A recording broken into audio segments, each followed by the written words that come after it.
Hey guys, Christine here. So today we are going to go live and talk about questions that you have for me. So I'm trying to pull those up on my computer real quick. A few of you have already asked me questions.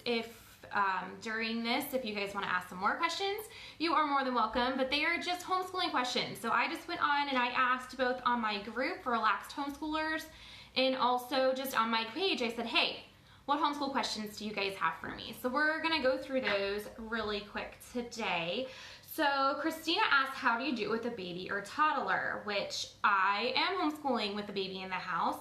So I did write a post about this, and you guys can go on and check it out. It just says homeschool with a baby in the house is what I have it titled as. So you can totally go on there and check that out.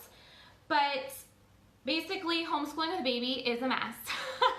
I feel like my life is a mess anyways, and it's all over the place. And that's just, I don't know, that's part of who I am. I'm a hot mess. I will write that all day long. I'm a hot mess. So it's just even more of a hot mess adding a baby into the mix. So homeschooling with, I have an 11-month-old. She's gonna be a year old in 2 weeks, less than 2 weeks now. It makes me so sad. So she obviously is into everything at this age. Let's see, today she ripped a page out of one of the boys' notebooks. She was, crawling up my leg while trying to do a lesson. So it's all just about flexibility when you're homeschooling with a baby or a toddler in the house. You just have to go with the flow and roll with the punches. I do have a few toys that I do just keep for her during our homeschool time. So, just to hope that she doesn't get as bored with it as quickly, because she doesn't have it all the time. She only has it when we're doing schoolwork. So this will get better and it will get easier as she turns into more of a toddler and less of a baby, because she still is very much so in that baby stage. So it takes a little bit of adjustment. There are plenty of times where we have to take time out, and I say, you need to give me 5 minutes. I either need to change the diaper or she might need fed, which we're still breastfeeding, so that makes it actually really easy to feed her while we're doing school, because we just plop on the couch, or even if we're sitting at the table, I can just sit in the chair and nurse her while we're doing school. So that makes it really easy. And there are some times where she gets nursed more than she needs to be, just because it keeps her hands off of everything and it keeps her content for a few minutes. So finding special toys that you can use with your baby, and things that you don't have out very often, so it's new to them, keeps it fresh. Last year, when she was in very much so the baby stage, because I had her last September, so we did school, brand new from the start pretty much with a newborn.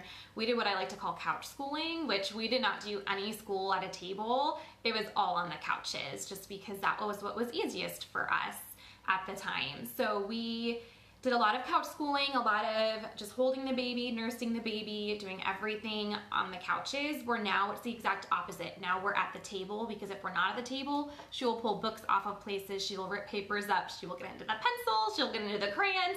So all of our school is now transferred onto tables, just because that's easiest to keep her little hands off of everything. So it's all about flexibility, going with whatever is easiest to keep her happy. And if that means that one kiddo has to take a break from their work to kind of help her while I finish up the last 5 minutes in other kids' lessons, that's just something that needs to happen sometimes. So it's all about flexibility and just knowing that if you don't get something done right that very second, it's not the end of the world. You can always put stuff away for a minute, take care of the baby's needs, and then go back and pick it up later. Because that's, the lovely part about homeschooling anyway, right, is the flexibility.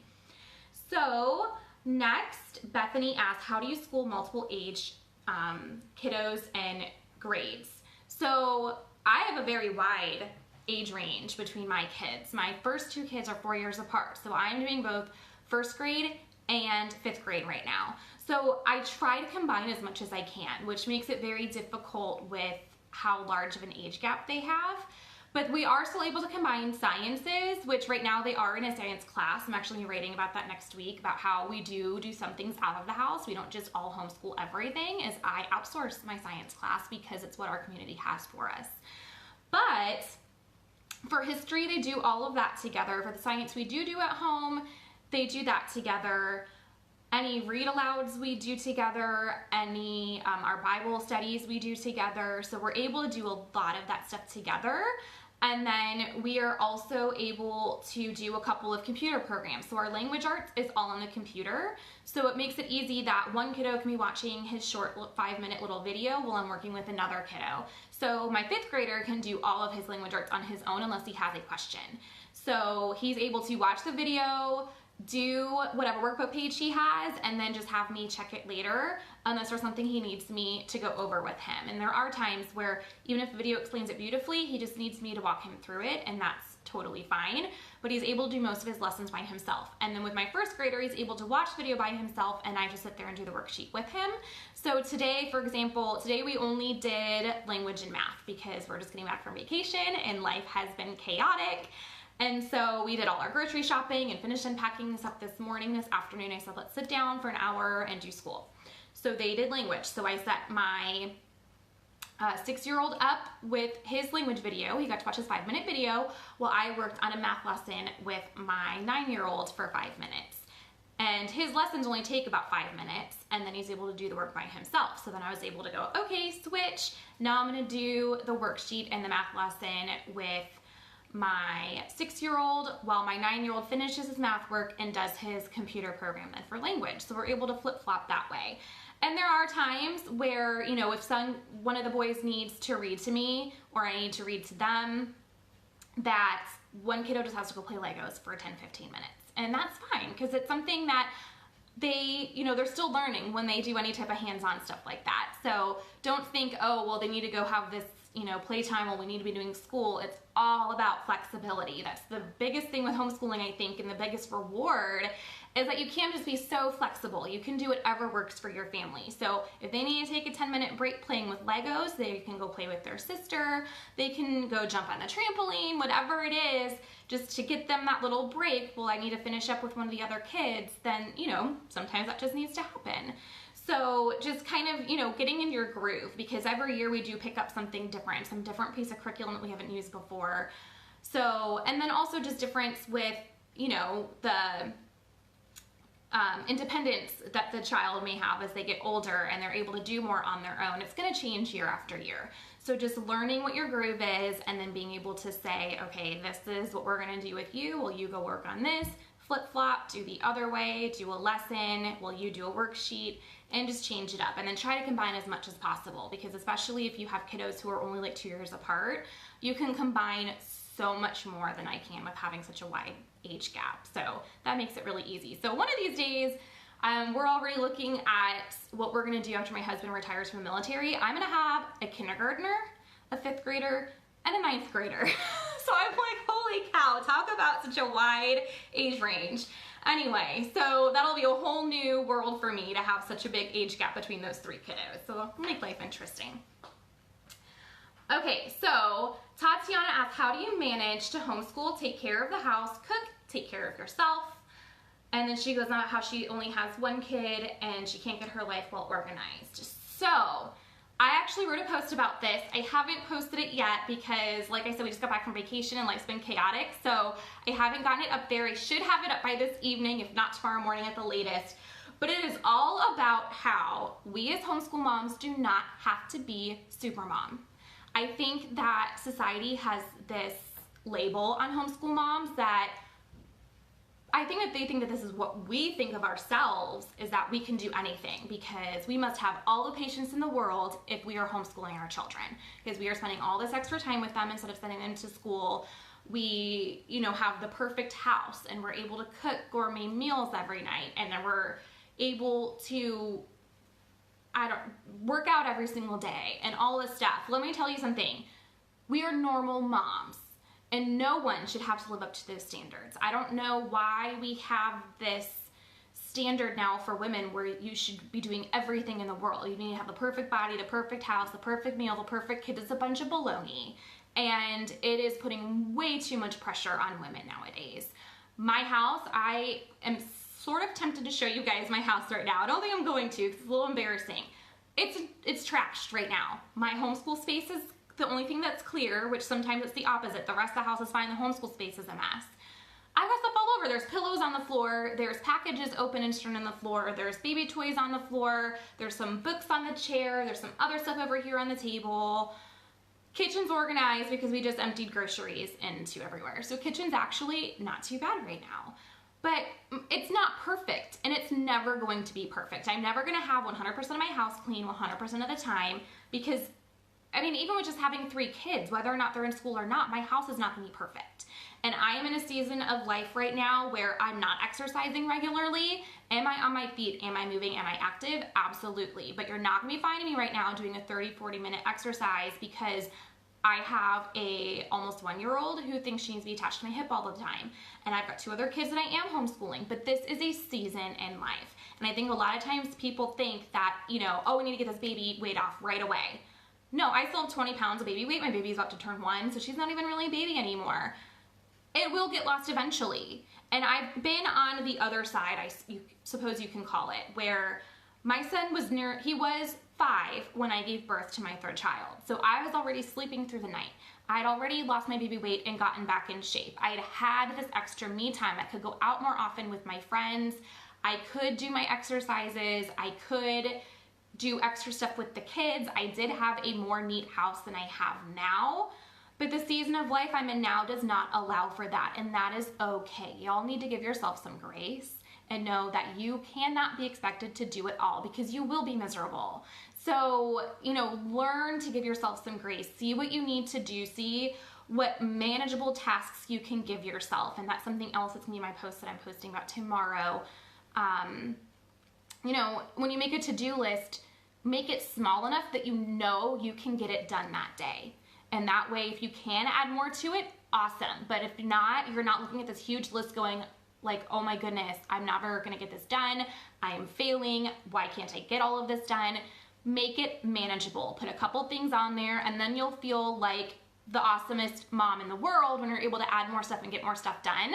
I actually like more of a weekly to-do list because that way, if I can't get it done one day because it was just a horrible day, baby's teething, boys are acting up, whatever it is, I can dump all of that onto tomorrow. I can dump it onto a day that my husband's home to help with more. I can do any of that kind of stuff when I'm able to. So more of a weekly to-do list is more of what I like better than having,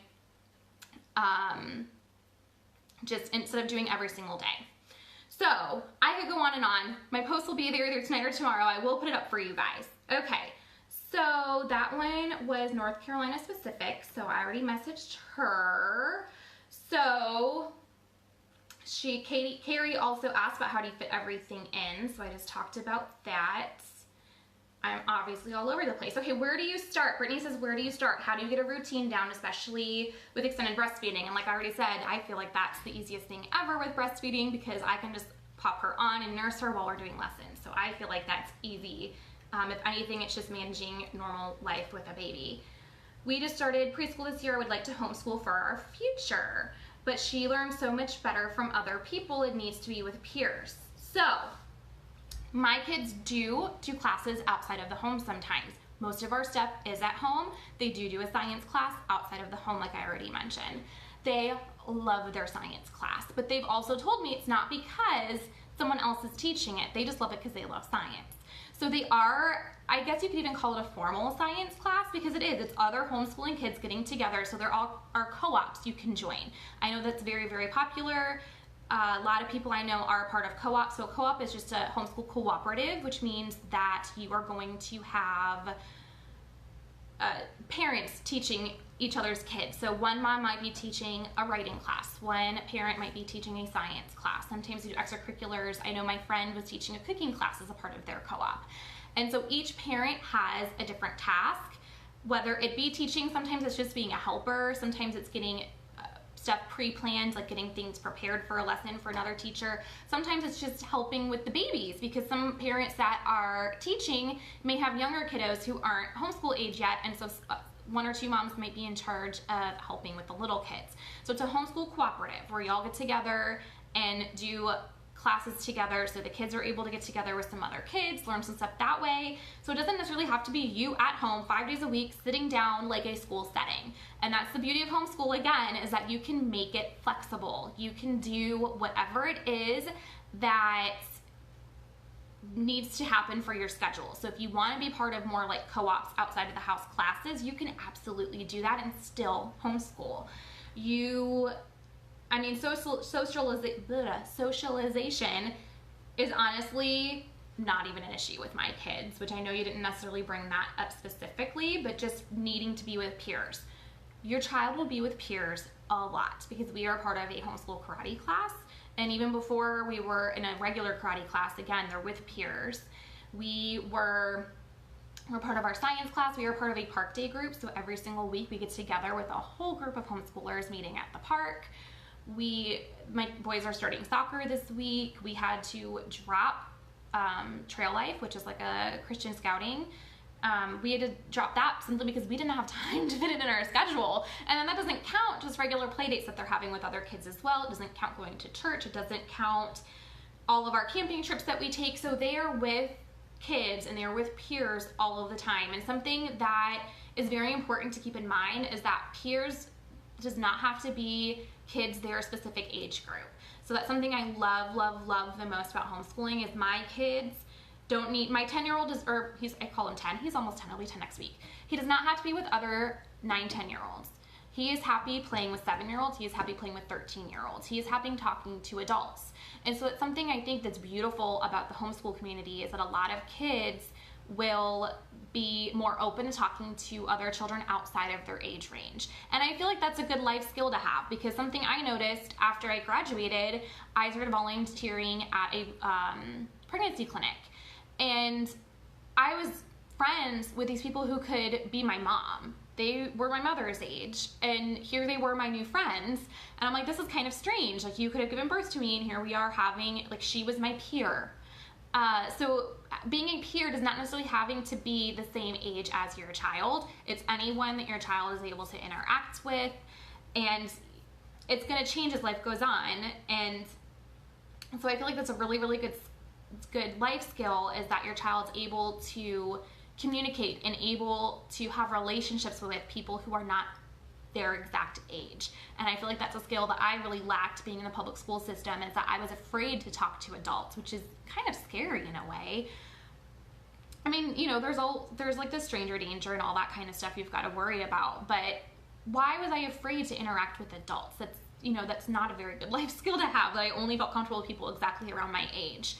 And I looked down on people who were younger than me, which I also feel like is something that's really not serving people to go into adulthood with, because then I also noticed that, especially when I was only in my 20s, that I was looked down on. And how do you have these children, and how are you trying to homeschool? You're only in your 20s. How are you trying to start your own career? How are you trying to start your own business? You're only in your 20s. Because I'm a perfectly capable adult, that's how I'm doing it. But people were looking down on me due to my age, where I feel like the homeschool kiddos, that they just look at each other and say, hey, you're a person, I'm a person, we get along, we like the same things, so let's be friends. And so I really love that aspect of it. And I've had a lot of people compliment my children and say they really get along with this child really great, or they get along with that person really great, because they aren't having to mold into this box of having your peers just being their age. So anyway, I could go on that forever. I guess it's another blog post I can put one day.